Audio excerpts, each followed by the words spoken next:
Have you ever stopped to wonder why our main fix for rising prices seems to be, well, making your mortgage more expensive? It's something we've been taught to accept as just normal, even responsible economic management. But what if it's not? What if it's a crude, painful, and honestly a pretty flawed way of doing things? What if there's a totally different path we could take for our economy? Okay, so let's get into this pretty radical idea. So, here's our roadmap. We're going to start by looking at the real cost of doing things the normal way. Then, we'll poke at a really fundamental belief about interest rates. After that, we'll explore what a smarter toolkit could look like, tackle the biggest objection head on, and then zoom out to see the big picture. And finally, we'll talk about the real choice this all presents for our future. All right, so first up, let's really examine the one tool we always seem to reach for the second inflation starts to creep up: hiking interest rates. I mean, it's a pretty direct question, isn't it? When you really break it down like that, it sounds kind of strange. We're told that prices are going up everywhere, so the main response is to make life more expensive for anyone with a loan, especially people with a mortgage. Now, the wild thing here is that these aren't some unfortunate side effects. Nope. This is literally how the policy is designed to work. The whole point is to deliberately cause enough financial stress for households and businesses that they're forced to stop spending. It's a blunt hammer that just slows the entire economy down, hoping that'll fix prices. It doesn't matter if the inflation is coming from a housing bubble or a global supply chain mess. It doesn't care. It just squeezes. So this brings us to what is maybe the most important idea in this whole discussion. We have to completely rethink what the cash rate, what interest rates actually are. And this right here is the key. The cash rate isn't like gravity. It's not some magical, invisible force of the market that we just have to obey.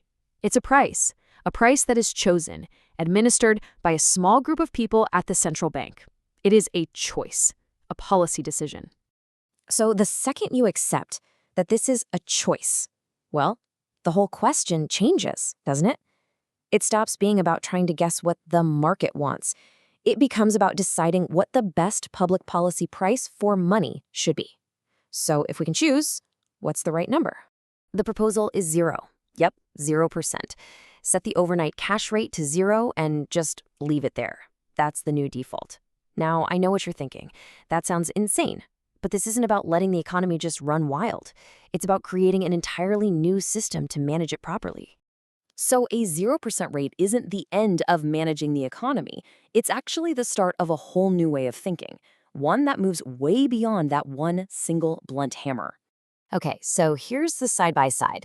On the one hand, you have the blunt hammer that we know hurts everyone, but unevenly. On the other, you've got this idea of a targeted toolkit.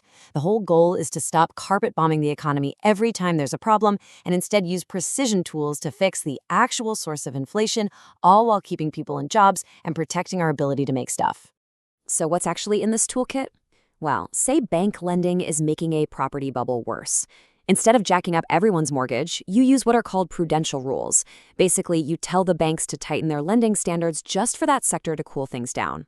Or if a supply chain problem is making prices shoot up, you don't crush everyone's spending power. You use public investment to actually fix the bottleneck. It's about using a scalpel instead of a sledgehammer. Okay, let's get right to the elephant in the room. Because for a lot of people, the gut reaction to all this, and it's a reasonable one, is that it just sounds completely and utterly reckless. This is the standard comeback, right? And it's a really important one. The fear is that if you have 0% interest rates, inflation will just spin out of control and there'd be no way to stop it. But here is the most critical part of the whole argument. The 0% rate is not a standalone gimmick. You can't just plug it into our current system and hope for the best. It only works if it's part of a complete top-to-bottom change in how we run the economy.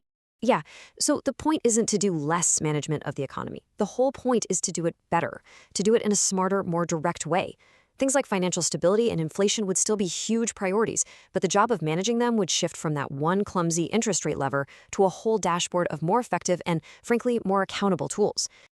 And once you start talking about shifting the tools, it lets you ask a much bigger, much more important question.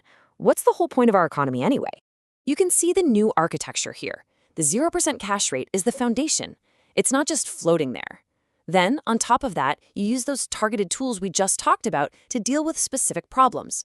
But what holds it all together? What keeps it stable? Well, that's the anchor, something called a job guarantee. And with that stability in place, you can finally shift your focus from playing with abstract financial numbers to managing real things, like our workforce, our skills, our materials, all for the public good. And this job guarantee idea is a massive piece of the puzzle. Just think about it for a second. Our current system basically uses the threat of unemployment to keep wages and prices down. This idea completely flips that on its head.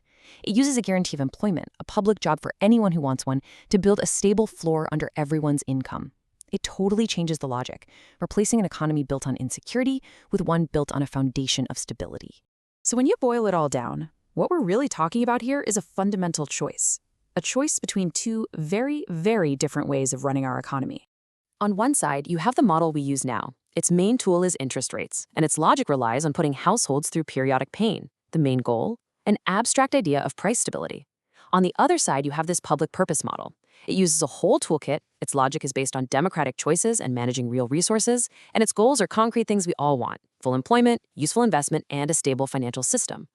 So what's the big takeaway here? The idea of a 0% cash rate isn't being sold as some kind of magic wand that fixes everything.